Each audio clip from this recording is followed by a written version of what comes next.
नमस्कार, न्यूज 18 के digital platform पर आपका बहुत स्वागत है। मैं हूं आपके साथ अंशिका पाठक।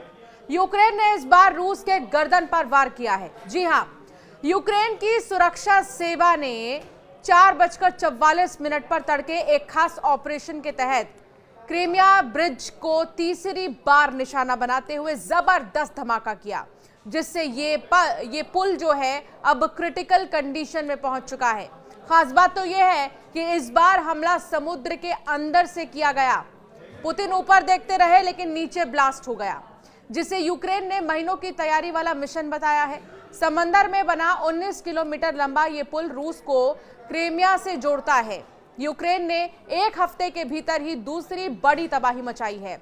1 जून को ड्रोन हमले के बाद इस बार उसने पानी के अंदर धमाका किया, जिससे रूस हिल गया है। यूक्रेनी रक्षा मंत्रालय ने बताया कि यह ऑपरेशन कई महीनों तक योजना और निगरानी के बाद अंजाम दिया गया।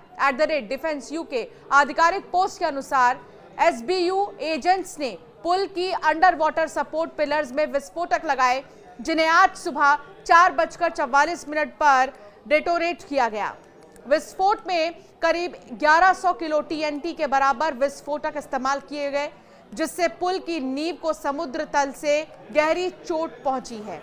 रूस ने 2013 में क्रीमिया को यूक्रेन से छीन लिया था। यूक्रेन ने यह धमाका रूसी सेना को हथियारों की आपूर्ति रोकने के लिए की है। क्रीमिया के जरिए रूस लगातार यूक्रेन के सीमावर्ती इलाकों में हवाई हमले कर रहा है। यूक्रेन ने तड़के 5 बजे के करीब यानी कि 4:44 पर यह धमाका किया, जब सुरक्षा थोड़ी ढीली रहती है। उसने कई महीनों तक रेकी कर क्रीमियाई ब्रिज को जमींदोज करने का ऑपरेशन रचा। 13 किलोमीटर लंबा ये पुल अब किसी भी वक्त पूरी तरह से गिर सकता है। क्रीमियन पुल को केर्च ब्रिज भी कहते हैं। रूस और क्रीमिया के बीच ये रेल एंड रोड ब्रिज जीवन रेखा की तरह है। रूस ने क्रीमिया पर कब्जे के बाद ये पुल तैयार कराया। रूसी इसी पुल के जरिए हथियारों और सैनिकों को यूक्रेन भेजता है। यूक्रेन ने इससे पहले 1 जून को रूस को 4 वायुसेना ठिकानों को उसी की सरजमीं से निशाना बनाया था। ड्रोन अटैक के जरिए उसके 41 लड़ाकू विमानों को ध्वस्त किया गया था। इसमें परमाणु हमला करने में सक्षम बम वर्षक विमान भी शामिल थे। यूक्रेन की सुरक्षा सेवा ने यह स्पष्ट किया है कि इस ऑपरेशन में किसी भी आम नागरिक को कोई नुकसान नहीं हुआ। उनका कहना है कि यह हमला सिर्फ सैन्य और अवैध संरचना पर केंद्रित था, जिसका मकसद रूस की आपूर्ति श्रृंखला को बाधित करना है। हालांकि रूस की ओर से अभी तक इस हमले पर कोई विस्तृत आधिकारिक प्रतिक्रिया नहीं आई है, लेकिन स्थानीय रूसी मीडिया और टेलीग्राम चैनलों पर अफरा तफरी और ट्रैफिक ब्लॉकेज की खबरें आ रही हैं।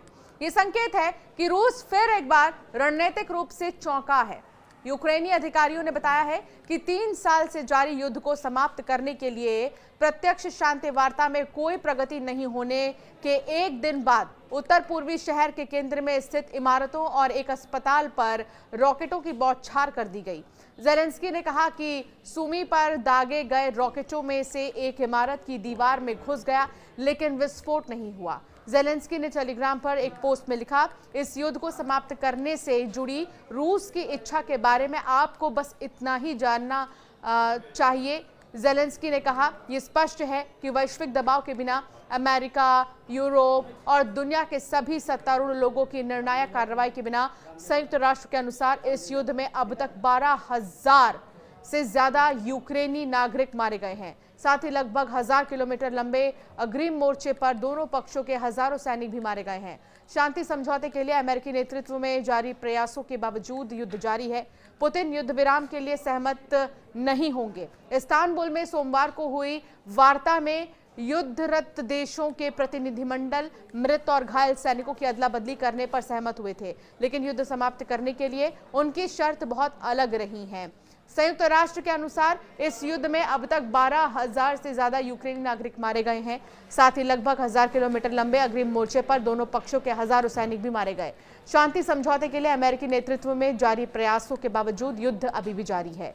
रूस के पास यूक्रेन की तुलना में बड़ी सेना और अधिक आर्थिक संसाधन है, लेकिन यूक्रेनी अधिकारियों ने कहा है कि उनके ड्रोन हमले ने रूस के अंदर घुसकर हवाई अड्डों पर मौजूद 40 से ज्यादा युद्धक विमानों को क्षतिग्रस्त या नष्ट कर दिया है। यह हमला क्रेमलिन के रणनीतिक शस्त्रागार और इसकी सैन्य प्रतिष्ठा के लिए भी एक गंभीर झटका था।